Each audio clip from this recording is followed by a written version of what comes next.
Eu sou Claudino Jesus, convidado desta edição do Curta Vídeo. Eu fui produtor, realizador, roteirista e ator, tendo trabalhado em filmes como Fantasma da Mulher Algodão, ainda na década de 80. Depois, no final da década de 90, eu começo a produção do longa-metragem A Morte da Mulata, de Marcel Cordeiro, que só foi lançado, veio a ser lançado depois, 2002. Não é? Ao longo desse período também tivemos a produção do Mundo Cão, Saskia Sá, do Homem que Sonhava Fotografia, do Assim Caminha a Regência, de Ricardo Sá, para a TV, uma série, um programa para a TV, no Doc TV, que ele ganhou. Também trabalhei no Ilhas Caimã, fui produtor do Ilhas Caimã, além de ter atuado em uma série de outros vídeos ambientais. Fui realizador, roteirista, assistente de direção e produtor do curta-metragem Os Irmãos Tabac, que conta a história da migração italiana para o Brasil, corrige a história italiana para o Brasil, que dizia que os primeiros italianos chegaram no Paraná. Com essa pesquisa a gente mostrou no filme os primeiros italianos migraram para o Espírito Santo.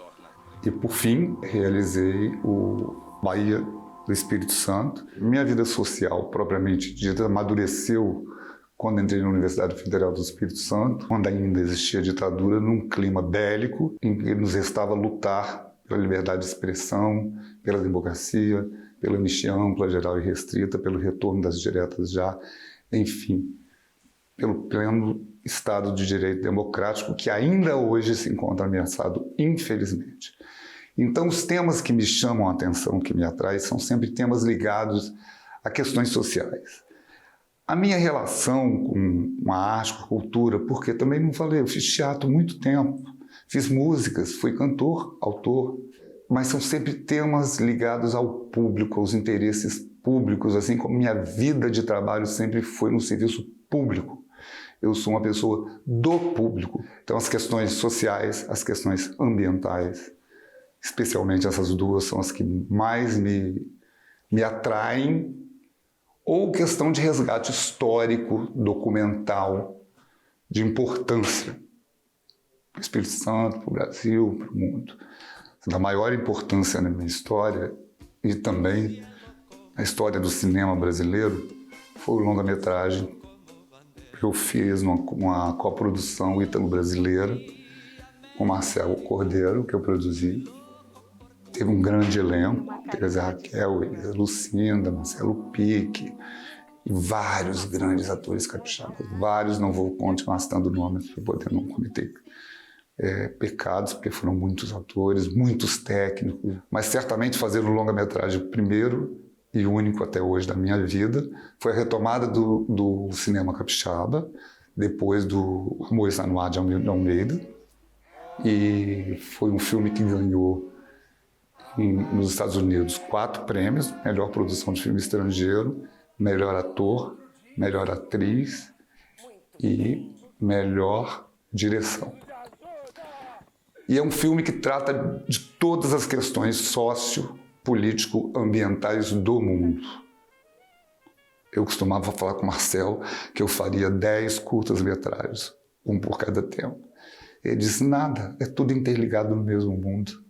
É este o mundo que nós vivemos. Tanto que o filme começa com o Museu dos Horrores, que tem uma japonesa loira, disfarçada, que no final é quem mata a mulata, que é feita pela Elisa Lucinda. Essa japonesa é feita pela Miwa Yanagisawa. Ela é a guia turística deste museu. E o museu mostra a guerra, mostra sexo animal, abusos sexuais humanos, mostra a miséria, fome, mostra o escateamento dos hospitais. E no final da visita é sempre assassinado alguém, um jornalista, que é a morte da verdade. remete ao início do filme, que é uma entrevista com uma jornalista fazendo ao escritor que conduz o filme, narrativa todo um escritor escrevendo um livro chamado A Morte da Mulher. Foi o primeiro filme digital feito, totalmente digital, no Brasil à época. Depois a gente teve que transcrever para transportar para 35mm, porque esse era o compromisso junto à ANSSIM. Não é possível que alguém te dê a glória e depois, assim, de improviso, te tira sem nenhum aviso. Ai. Olha pra mim. O outro trabalho é a Expedição Tabaque, porque é um importante resgate histórico para a história do Brasil, para o Espírito Santo, não é? E também para a Itália, tanto conseguimos a coprodução italiana, que nos ajudou muito, porque a finalização do filme foi feita em Milão, então isso não teve um custo nosso, senão a gente não teria conseguido. E é baseado em uma pesquisa do Enzo, um italiano, com Agostinho Lázaro, com muito apoio da Biblioteca Pública Estadual e do Museu Nacional, muita pesquisa. Então, esse filme tem essa grande importância desse resgate histórico.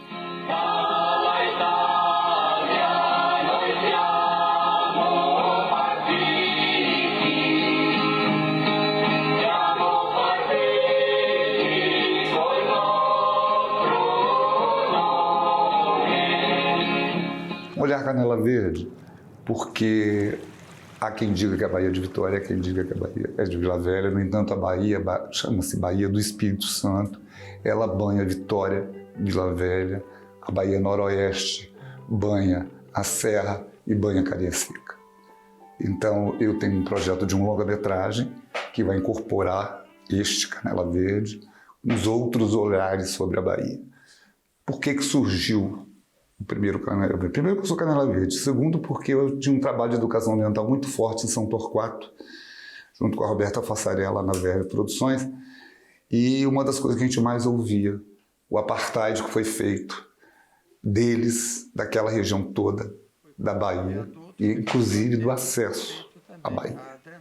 Quando a Vale construiu aquele muro imenso, horroroso, em frente da antiga estação ferroviária, que passa em frente até Paú e vai até a cabeça da Cinco Pontes. De tal sorte que, para um morador daquela região ir até o Museu da Vale, ele tem que caminhar toda essa distância a pé, depois entrar e caminhar uma outra distância a pé para chegar ao museu. Não tem qualquer acesso, não tem um portão de acesso, não tem nada. Um verdadeiro apartheid. E aí, conversando com as pessoas, cada vez mais surgiam histórias. Por exemplo, os evangélicos, que eles já não podiam mais fazer os batizados deles na Bahia, coisa que eles faziam tempos atrás. E muitas outras histórias foram surgindo, e assim o filme foi tomando corpo através de um trabalho de educação ambiental. O filme foi crescendo. A Fernanda Couzemenco nos ajudou fazendo um pré-roteiro a partir do argumento que eu criei, e daí eu roteirizei e realizamos o filme. Então, com vários depoimentos e várias imagens, várias gravações, várias locações. Esse filme, como puramente documental, não possui atores. São atores sociais, são especialistas. Contamos uma equipe reduzida, mas muito coesa e muito aguerrida.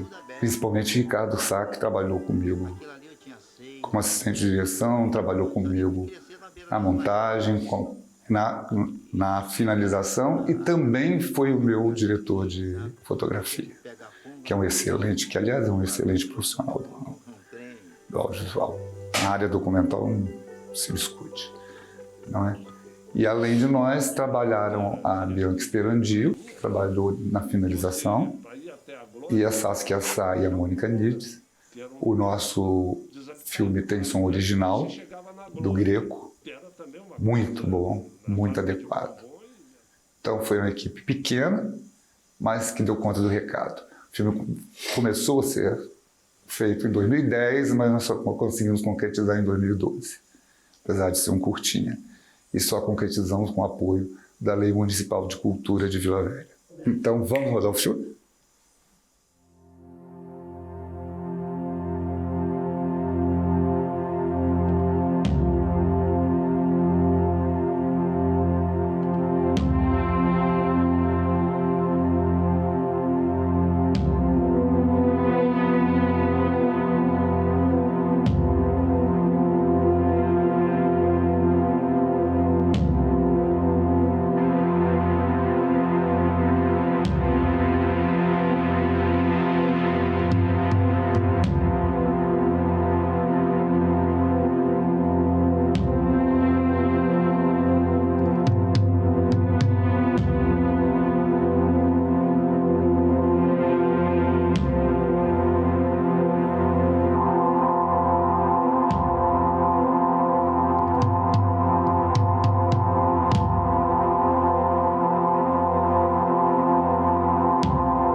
de Vitória ela é muito significativa do ponto de vista econômico, social e ambiental.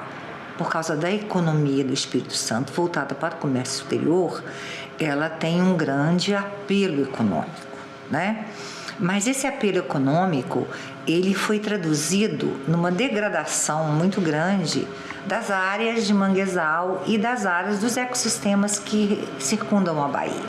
Isso prejudicou tremendamente a paisagem, não só de Vila Velha, como de Cariacica, como de Vitória, como da Serra. Nós temos um ambiente privilegiado pela natureza, mas esse ambiente foi, de uma certa forma, conspurcado com o desenvolvimento que houve pós-1960. Vou navegar com esperança de voltar, tô perdido contemplando o mar. A minha vida é um barco de vela, remando contra a maré, remando contra a maré.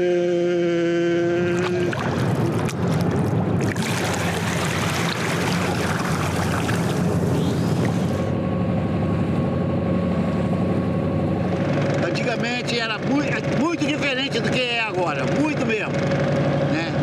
Principalmente na largura, o mar ia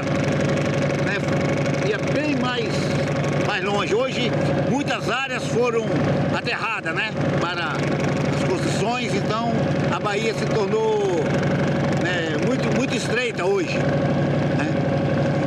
Antigamente tinha bastante peixe. Nessa área aqui mesmo, ó, pegava muito peixe de mergulho. Pegava lagosta, então aqui eu pegava muito aqui, ó. Eu mergulhava nessa área todinha que nós passamos aqui, tudo dava lagosta.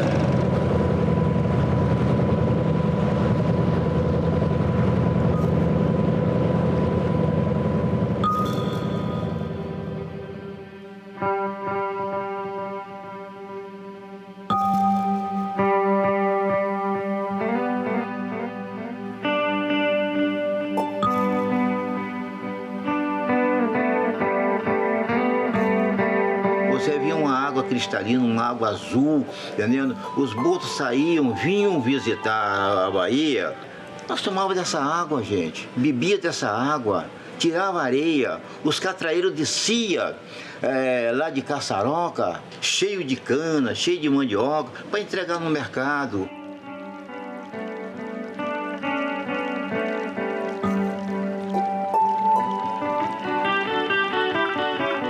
A gente é de ouvir de longe, os canoeiros estão chegando. Vou embora, Celina, como se foi a baleia.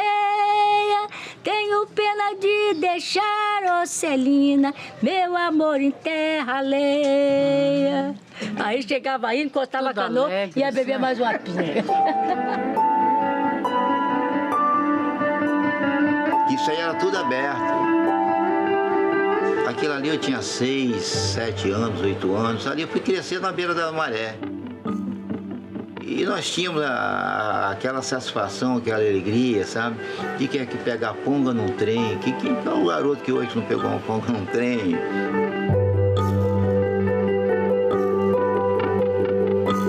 A ida de bonde para Vitória, margeando a Bahia, né? Era um negócio fantástico, porque você tinha o centro de Vila Velha, que se restringia à prainha, né? Você, para ir até a Glória, você passava por Jaburuna, que era um lugar desabitado quase, né? Aí você chegava na Glória, que era também uma coisa, na fábrica de bombom e meia dúzia de casas. Dali você ia até o Aribiri, num lugar todo verde. Ataíde, e aí vinha a sequência, Ilha das Flores, né? Cobilândia, Ilha das Flores, né? Que era uma coisa fantástica. Você via aquele monte de lavadeira lá no Rio Aribiri, né? Lavando roupas, as roupas estendidas na margem. Era tudo muito bonito. Depois chegava em Paú, era o fim da linha do bonde, né? Que ia de lá do Exército até Paú.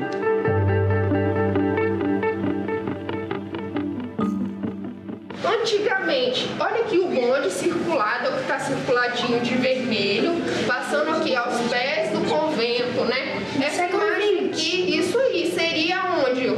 Lá no cantinho onde está o exército hoje, né? O 38º Batalhão. E olha que coisa interessante. Olha até onde o mar vinha antigamente, ó. Ah, o tio falou. Né? O tio falou, né? Então o mar antigamente vinha onde hoje os carros estão estacionados, né? Onde vocês param, lá onde param os ônibus.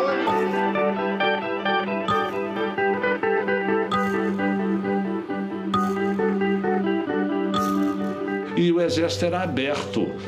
A população de Vila Velha podia entrar no exército, tomar banho na praia de Piratininga, jogar futebol, fazia parte da cidade.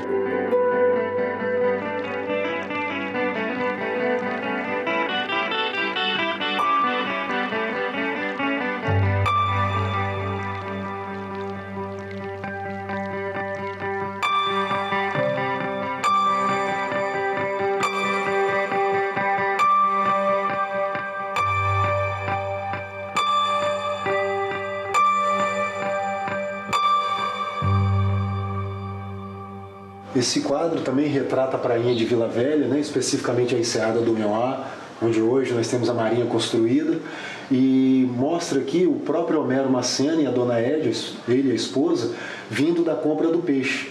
Então, mais um resgate histórico da Vila Velha antiga, né? Feita pelo Homero Macena.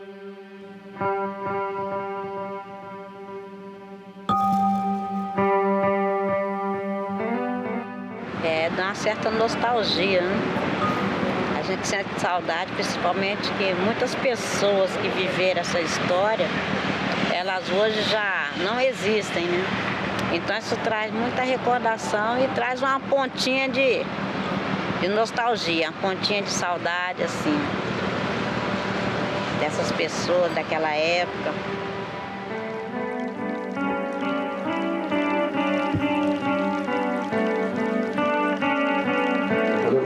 Essa aqui é Leopoldina.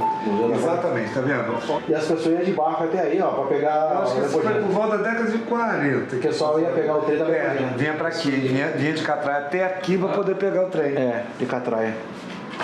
Devia ter um portinho aqui. Isso aqui foi tudo aterrado, aqui passou o muro. E daqui pra cá foi aterrado e a Leopoldina foi lá dentro. Na Leopoldina ficou de fora e eles montaram lá dentro o Museu da Vale.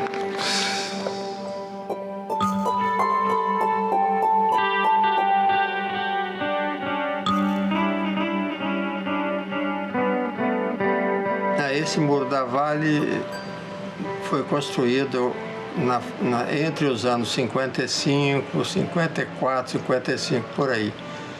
Houve o aterro, a construção do viaduto para dar acesso ao cais do Atalaia, né, ao porto antigo, né, que era o cais Eumenes Guimarães, E foi construído o viaduto, foi feito o aterro e foi feito também a drenagem sob a linha, né? E construído o muro fechando realmente a área toda, né? Aí foi crescendo e foi tomando isso aí. A Vale do Rio Doce fez o muro, depois a Uzi Minas, a Vale levou o muro até lá na entrada do Paú, e hoje você vê que é isso aí que você vê aí, ó.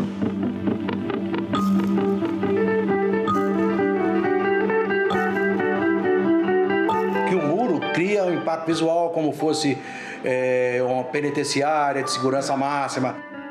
Aquele muro, eu pergunto, é para esconder alguma coisa ali dentro? Tem alguma coisa escondendo? É para esconder alguma coisa, não é? Então... A autoestima das pessoas é melhorar muito.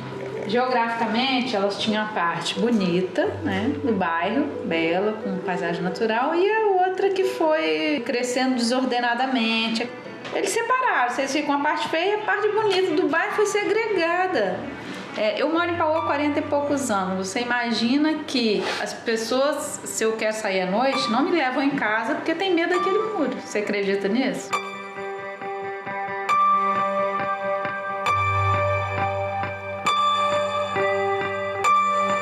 Então, o que eu vejo, sob a minha ótica, é uma perda muito grande. Uma perda não só da qualidade de vida, mas uma perda da identidade. Da identidade de um grupo de pessoas, de uma comunidade, com sua relação estreita com o manguezal e com a Bahia. E que isso foi perdido.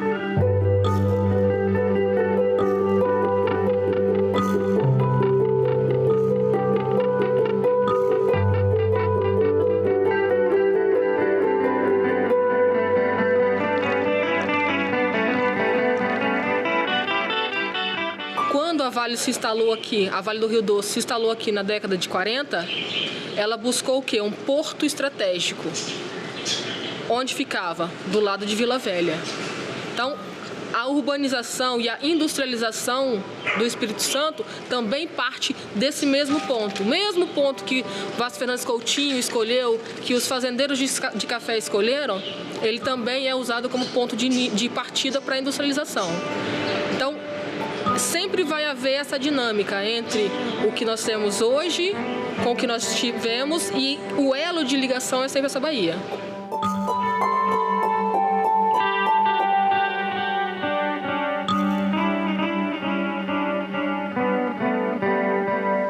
As indústrias trouxeram muito mais problemas do que soluções do ponto de vista econômico. No final, a gente acaba pagando muito mais do que tendo de retorno dessas empresas estarem aqui. Então, muitos desses portos estão associados a esse tipo de atividade econômica que, no fundo, não é a vocação nossa, estadual. Acho que as pessoas deveriam olhar sobre outra ótica, né?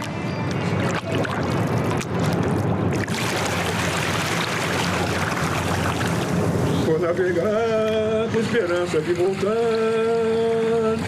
Vou navegar com esperança de voltar. Eu estou perdido contemplando o mar. A minha vida é um barco de vela. Remando contra a maré. Remando contra a maré.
Espero que vocês tenham gostado. Não vou dar um spoiler aqui, que na verdade eu já estou com um novo projeto, que é fazer o longa-metragem Bahia do Espírito Santo sob a ótica dos 4 municípios, Vila Velha, Vitória, Cariacica e Serra, sempre com o olhar da paisagem, das transformações da paisagem e das suas consequências na economia e no meio ambiente. E eu vou continuar lutando, sonhando, característica que eu trago desde cedo. Não é porque eu estou com 71 anos que eu vou parar de sonhar. Pelo contrário, parece que você começa a querer sonhar mais. Parece que você enlouquece, vai ficando velho. Você vai querendo fazer mais coisa. Mas, enfim, é isso. E quem tiver mais interesse em conhecer meus trabalhos, por favor, pode me buscar no e-mail claudinojesus@yahoo.com.br. Também tem lá no Mapa Cultural do Espírito Santo todos os meus trabalhos e toda a minha trajetória. Esse ano, 2 anos atrás, ganhei o Festival de Vitória, esse é o caderno do festival, que tem lá toda também a minha trajetória e que existe virtualmente, que é possível acessar. Eu quero agradecer muitíssimo a todos os telespectadores, e em especial ao Curta Vídeo, que sempre me prestigiou. Essa deve ser a 10ª vez que eu vou ao Curta Vídeo. Eu sempre vou com o maior prazer, porque é um dos programas que eu mais gosto de assistir. Eu acho que a TVE é a única TV que realmente prestigia a nossa cultura, o autor local, o trabalhador cultural local. Então, muito obrigado por essa janela e até a próxima oportunidade.